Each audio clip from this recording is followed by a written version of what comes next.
I didn't even call Sean to tell him I was doing this. I don't want the public's perception to be swayed as if this is a payoff or if this is a favor. This is just brotherly love. So there was one day, me and Sean went up to my mom's house. My parents used to love to play blackjack. And everybody's sitting at the table playing cards and they see us come in. And at that time, we had the germ of fame. Had a record or two on the radio. They say, y'all play a hand of cards with us. Y'all got all the money. Sean didn't know how to play blackjack. We played one hand of cards with them. Cards is being dealt. Sean doesn't know to turn his card over and only reveal one. So he had both of his cards turned up and he wasn't hiding them. And people laughed. Boy, you better hide your cards. Don't be showing your cards. And he looked at me like, yo, what I got? I said, you good. Don't even worry about it. You gonna win. He said, what you mean? I said, you gonna win. Don't worry. You got 20. It takes 21 to win. He said, for real? He says, is it guaranteed that I win? I said, it ain't guaranteed, but shit, it's damn near guaranteed. He said, I want to be guaranteed I win. Give me another card. Everybody at the table looked at him like, boy, are you crazy? Dealer deals the card, and it's an ace. 21. The whole table went ham. Oh my God, who is this boy? He took all the money off the table, put it in his pocket, and we left. Everybody's yelling for him to come back. I said, no, I won. Who does that? That's Sean. All or nothing. That's it. That's who he is.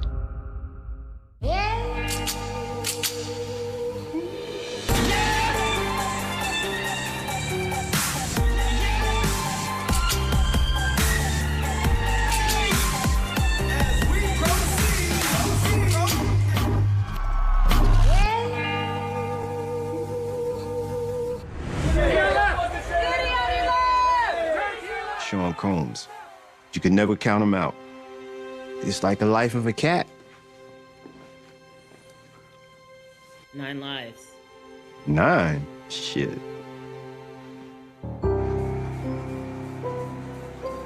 I think that what has happened in Puffy's life is the byproduct of extreme good fortune. And that extreme good fortune can also be a paradox of power. It's a yin and a yang. In order to get all the goodies, you've got to have this confidence that you can get all the goodies. And so Puffy created a cult of personality.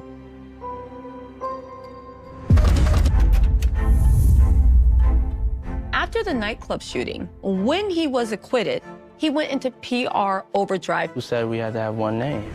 He rebranded himself as P. Diddy. He wanted to put a clear divider between who he was and where he's going. You know, I don't really just play by the rules. I create my own rules. Puff wanted to get rid of this image of him as a thug. He's changing his name. But is he a changed man?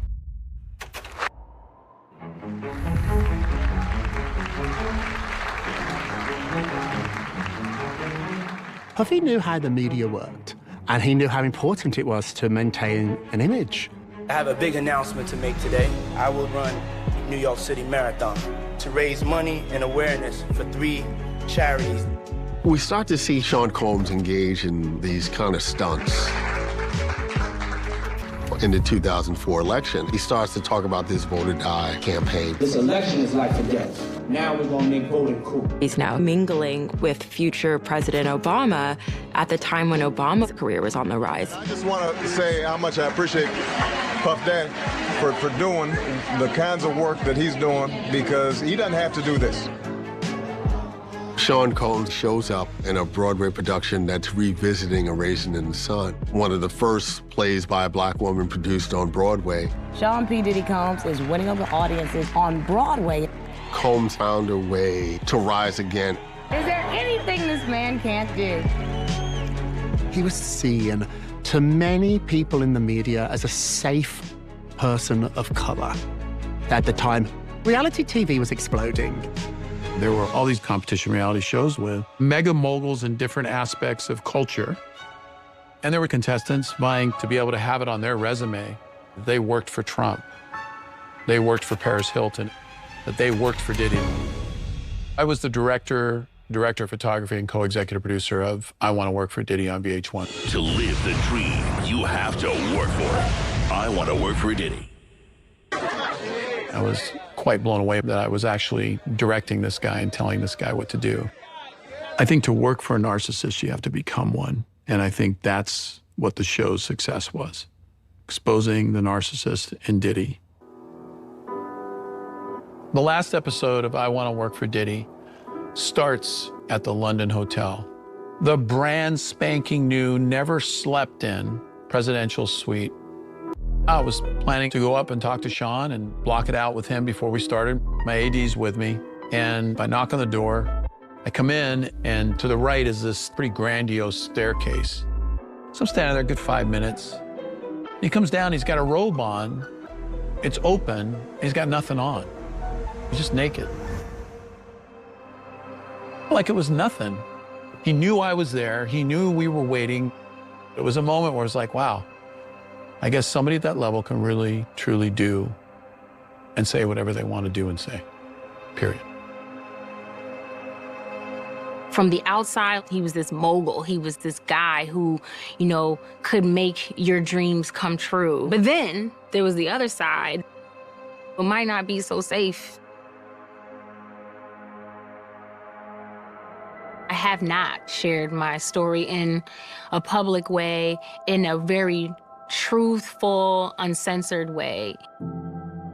I was one of 5 girls in Danity Kane on Making the Band 3. The premise of the show was Diddy was going to find the next superstar group. Our first album was #1 on the Billboard charts first week out. We beat Christina Aguilera and Outkast with our first single, Showstopper. Like, I love the fact that fans still listen to Danity Kane. It takes a lot for me to allow you to have your experience and not taint it and still understand what my experience was. And it was not a good experience. You know, hearing some of those songs bring up awful memories. I see myself standing in those dark, scary, predatory spaces and hearing somebody say some of the most degrading things to me, and at the age of 20 and 21, having to figure out how to navigate and not let that person break me down.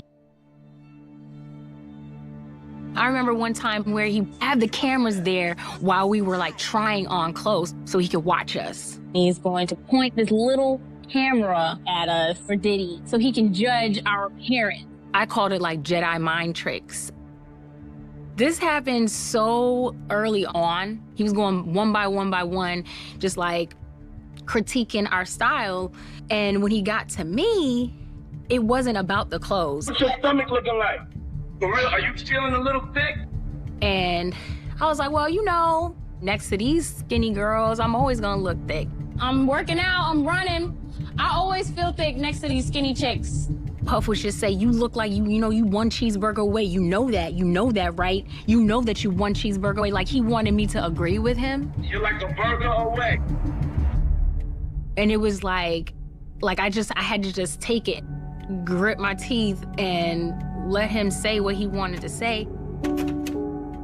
I remember feeling like Diddy was this tough love boss. But looking at Making the Band through today's lens makes it clear that the body shaming, verbal abuse, intimidation was rampant.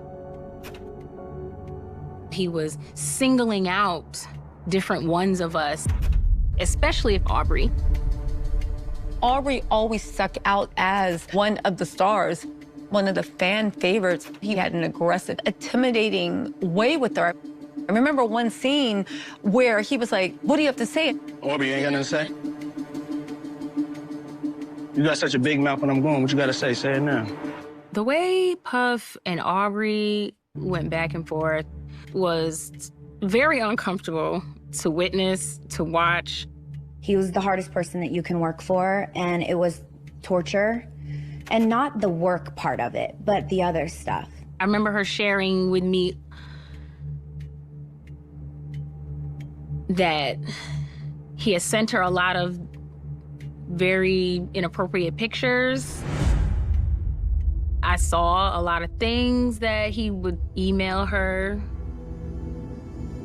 Very sexual in nature, very just like overtly like pornographic, like things that he wanted to do to her. She was just kind of like, what do I do?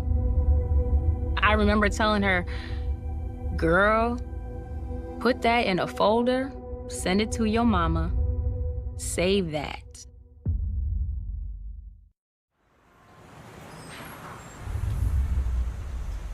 Aubrey and I decided to go to New York for Fashion Week. Aubrey came into my hotel room and told me that she ran into Puff in person and he had pulled her in close and he said, now you're hot enough that I can you. I can you now.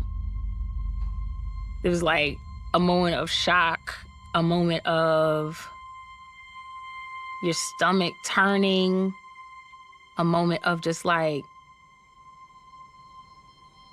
we're definitely in over our heads. And then all of a sudden it was this mandatory meeting that needed to happen. We thought we were off. We thought we had finished filming. It was just like, what in the entire? So what do you think is gonna happen tomorrow? Yeah, we just walked into the Lion's Den. We get to the bad boy offices. We're in the conference room. It was very Donald Trump apprentice style.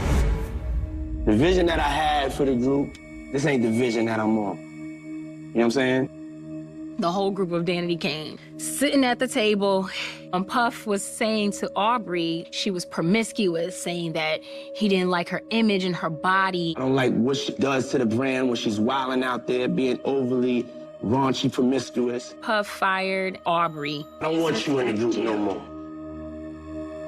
And then he turned to me and said, get out. You can go too. I believe that he fired Aubrey, one, because she did not succumb to his advances. Two, because he wanted her to feel powerless and question her worth. I feel like that's part of the same reason why he probably got rid of me too. At the time, the press was really very much against the girls of Danity Kane, making it seem like they were the problem. There is a real sense of fear surrounding Diddy. If you go through a timeline of his history, there is that kind of sprinkle or a trail of violence, of aggression, of intimidation that has popped up throughout the years, but it always kind of was explained away because Diddy is so big and has so much power.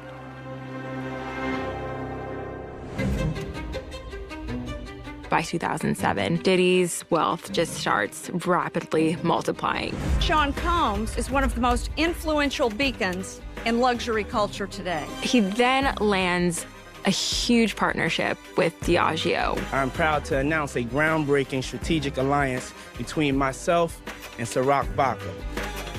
He becomes synonymous with this brand, and he transcends everything that he had been before. This would prove to be so lucrative for Diddy. He later expands to tequila with De Leon. Over the course of the relationship, Diageo paid Combs $1 billion. I am the American dream. This is Black history. He continued to expand his brand. He got into media with Revolt TV.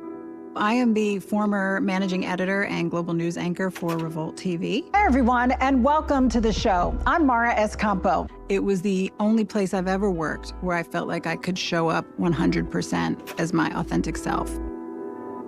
There was one experience that I actually found to be quite funny, where I had a bottle of Casamigos that I had to leave in my office. When I got back to my office, the bottle was in the trash. They said if Puffy had come in and seen a bottle of Casamigos, meaning something that was not De Leon, he would have gone ballistic.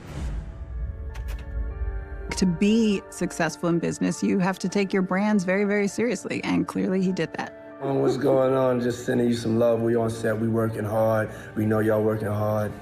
Love. My experience in the Diddyverse was actually quite positive, although I did not directly work for him.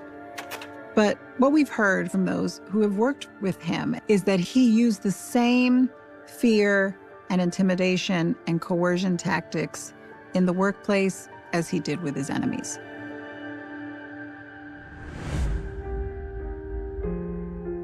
I was Puff's personal chef.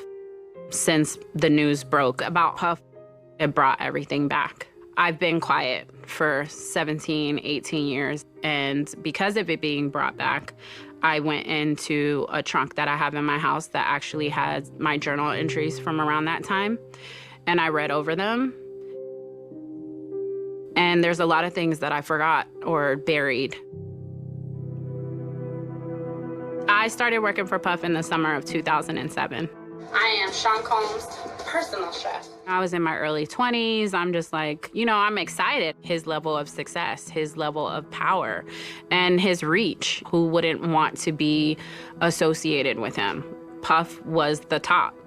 The chef, Mr. Combs would like to see you. What do we got for dessert? Fruit. I was definitely intimidated. I have some of my journal entries here. Puff would notoriously berate you, embarrass you, belittle you. I was having constant anxiety attacks and heart palpitations. I was diagnosed with stress-induced alopecia. My hair started to fall out. And then I saw a cardiologist who said that my body couldn't handle the stress levels. He said to me, if you keep this job any longer than a year, you'll be dead. When I discussed what was going on with a few other people that worked, it was kind of like a joke. It was like, oh yeah, well you're official now, welcome. You know, you're not really official until you have some sort of breakdown around here. I think his expectation of others was how he operated within his own life. He really is a can't stop, won't stop, no sleep. That is really how he operates. But there's also a lot of drugs being used. I saw lots of different pills. I know that there was like ecstasy, definitely alcohol. So I kind of was like, he's just tripping because he's coming down. Like I'm not paying him any attention.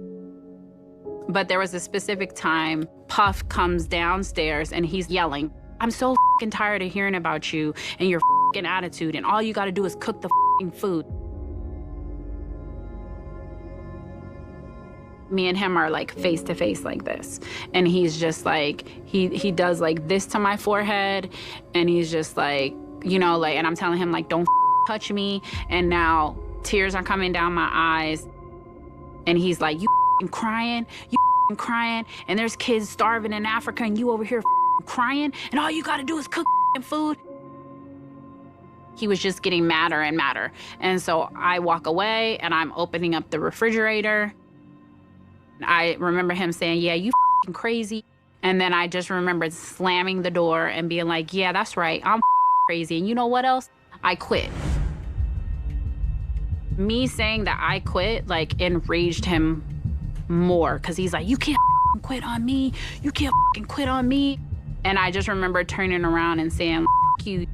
And when I turned around and I said that to him, he used all of his force and he just shoved me, like he pushed me. And I went flying outside of the doorway and I ended up on my elbows and my butt. I'm telling the office, I'm gonna sue this motherfucker. They understood that I was upset, but they're like, if you sue him, your career is over. You will be blackballed. He does have the power to do that, and he will do that. Puff scared me. So I kept quiet about things that I knew because I was afraid that something might happen to me.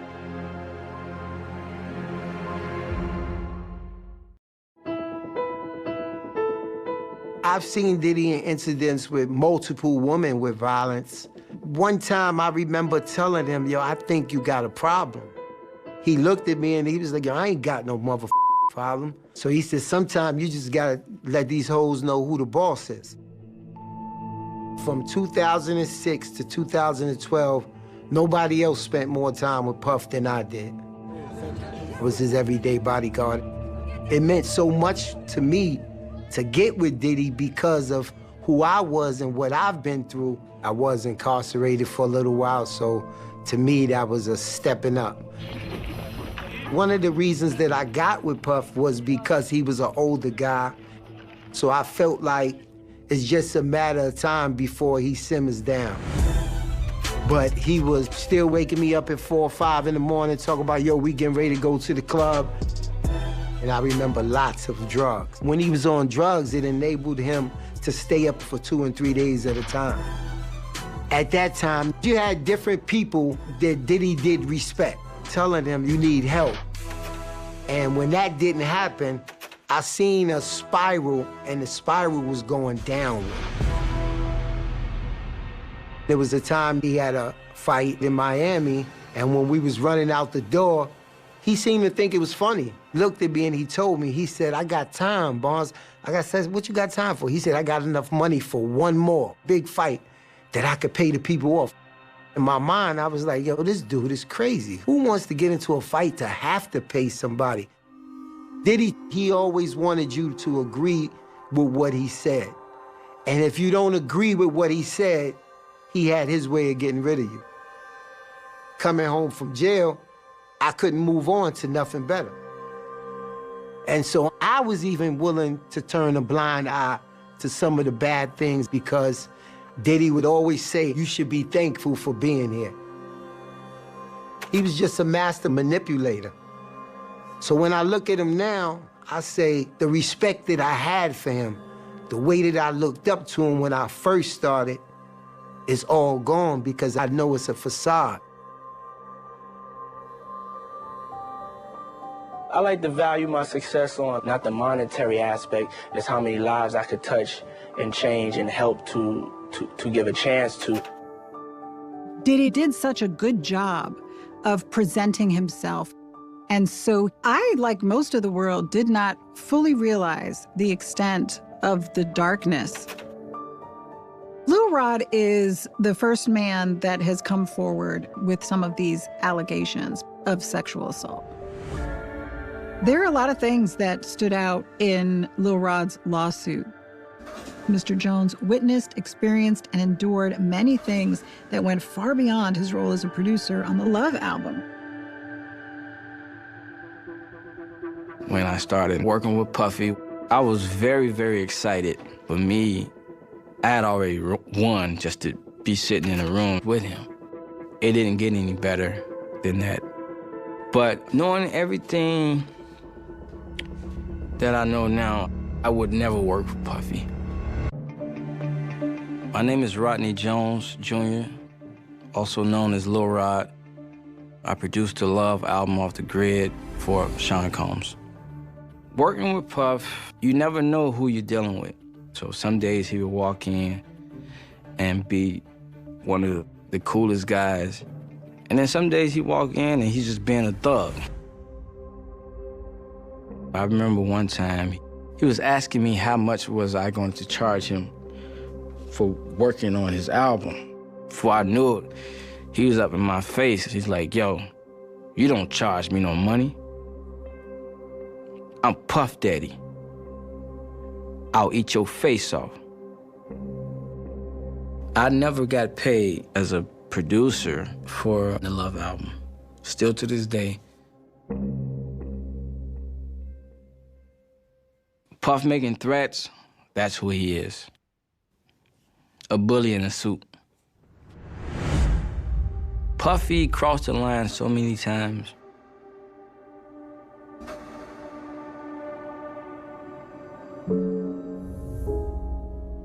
We were at Puffy's Los Angeles house, working in the studio. He says, I want to work in my bathroom. Everybody bring everything. So we break down the studio, get the instruments, and go to his bathroom as usual. And he strips himself in front of us and jumps right into the shower.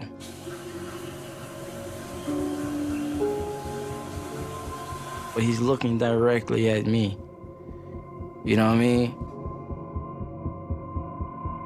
I found myself getting a pat on my butt.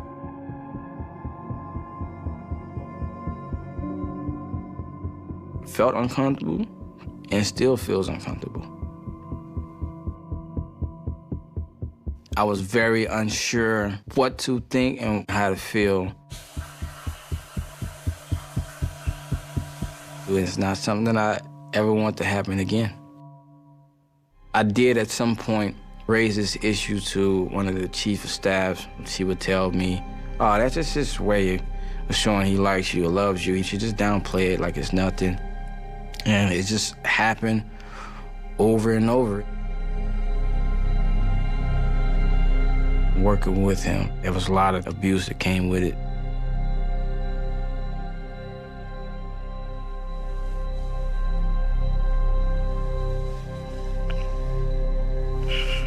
It's not easy to talk about this stuff. No.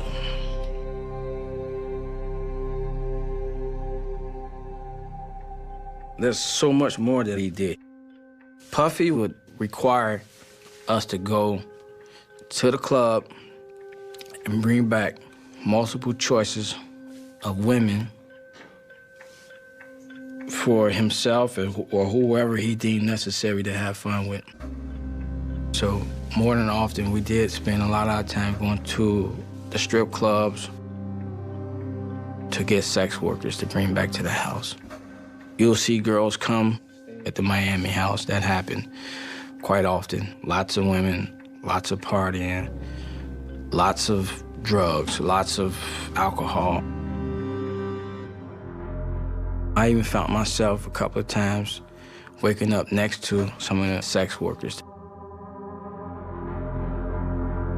And, you know, it felt like it just went from 0 to 10, like, quickly. What do you think happened when you say you woke up with sex workers beside you? I feel like I was for sure drugged. I feel like the drinks were spiked. It's not like I don't know how to handle my liquor, so for me to be having a drink and wake up trying to remember exactly how I got here, what's going on, I can only imagine that somebody tapped me.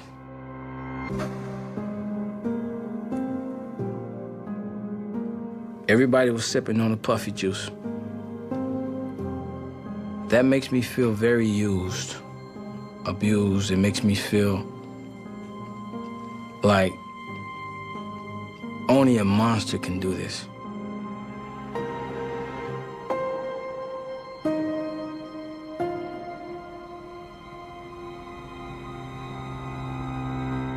As disturbing as Lil Rod's lawsuit was,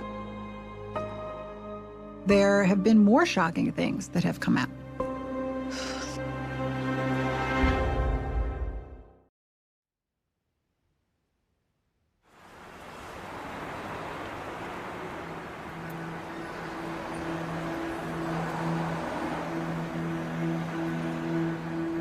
I've tried to put it away for all these years.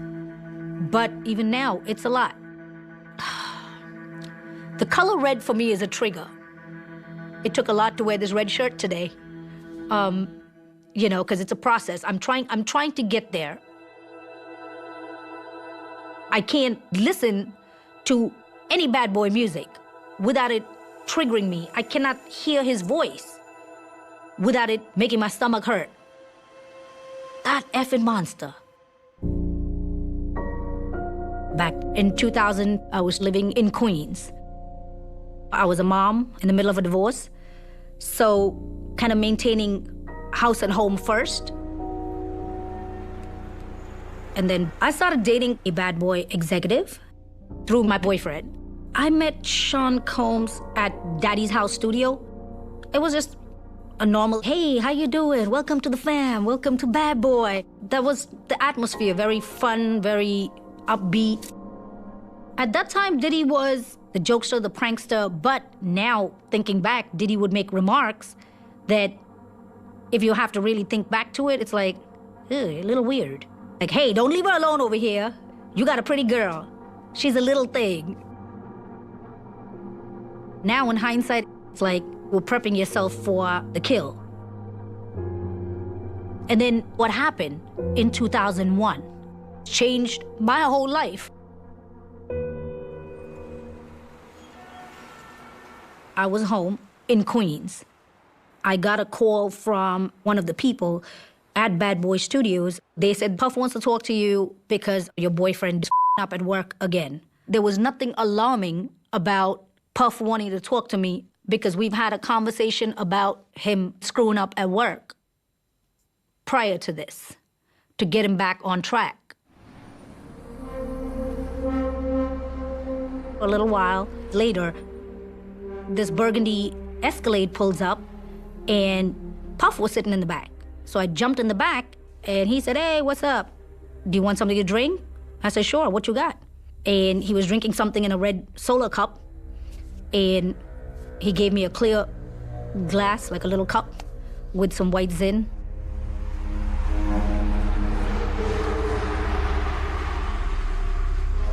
By the time we got to Daddy's House Studios, I started feeling a little woozy, lightheaded.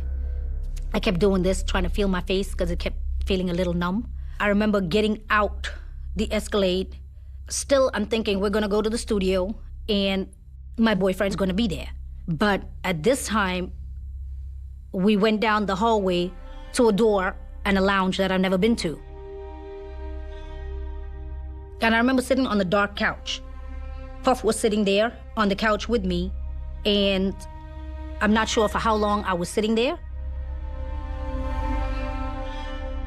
And I started feeling a lot more fuzzier, and I remember crying. And the next thing I remember was I was slammed on a pool table.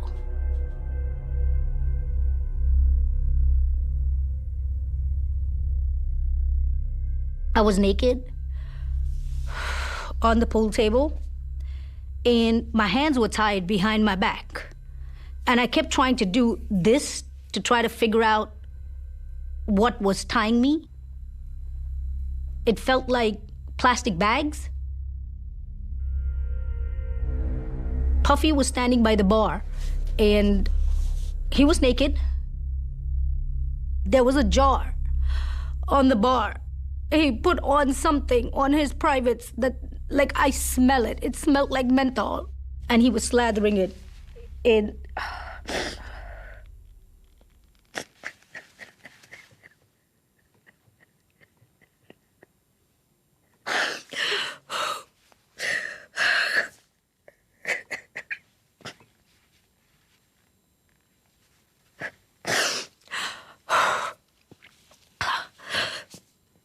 So,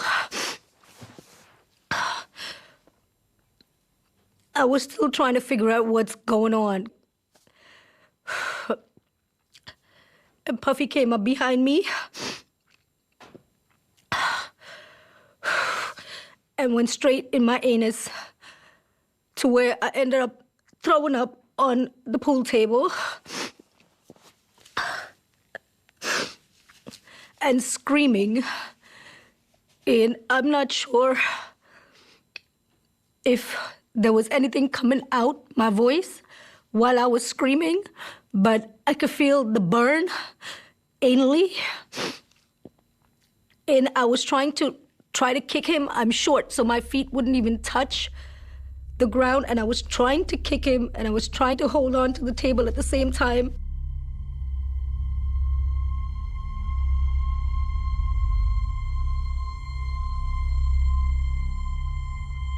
At some point, Puffy stopped, went back to the bar, wiped himself off because I'm looking at him like this, still tied, and trying to see everything I possibly can and trying to focus because it was a big blur. And then he came back and went into me vaginally. And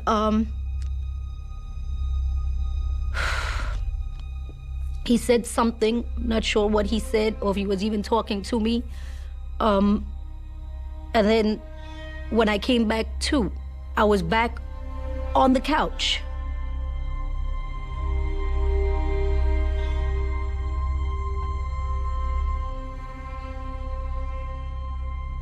I had stuff all over me, from throwing up, drooling, whatever it was.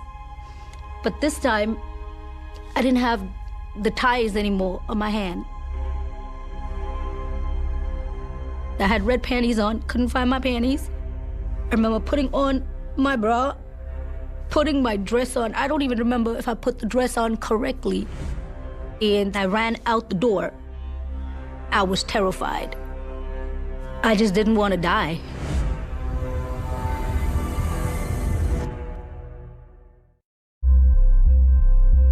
I remember running out, going downstairs, and running down the block. I didn't see anybody. I was just gone. I ended up calling a cab driver that I knew. When he came and picked me up, I jumped in the front seat. I was a mess. And he was in shock. His exact words were, "What the F happened?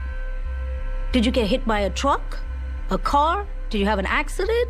And he was checking out my wrist because I had bruises and welts on my wrist. And he took me straight to Elmer's Hospital.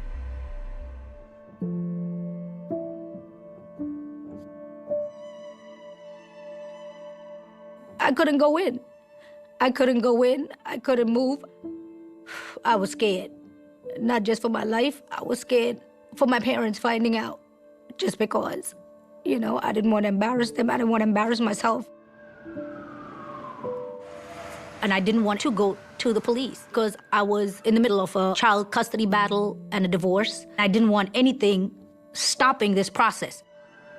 And he was trying to convince me to go into the hospital, and I just wanted to go home.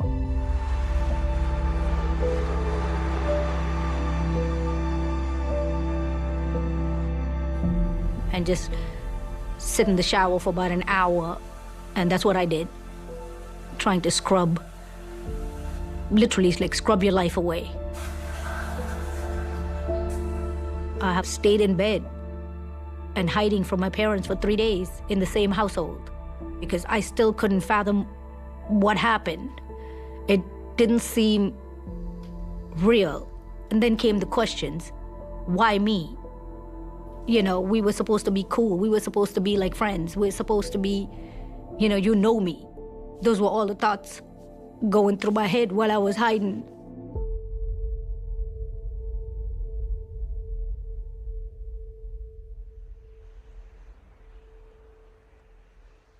Soon after that, I got a call, and it was Puff. I was terrified. He said, "Hey, keep your effing mouth shut." And then he hung up the phone. Puffy has ways of finding out stuff and making things happen. I need to get the hell away from New York. I ended up disappearing for a few years. I was a total wreck, hanging on to sanity by a thread, trying to cope with being raped and assaulted, trying to raise a child, depression, trying to fight every day to keep yourself alive. Because at that point, there was nothing there. There was nothing to say, okay, you got tomorrow to live for, right? So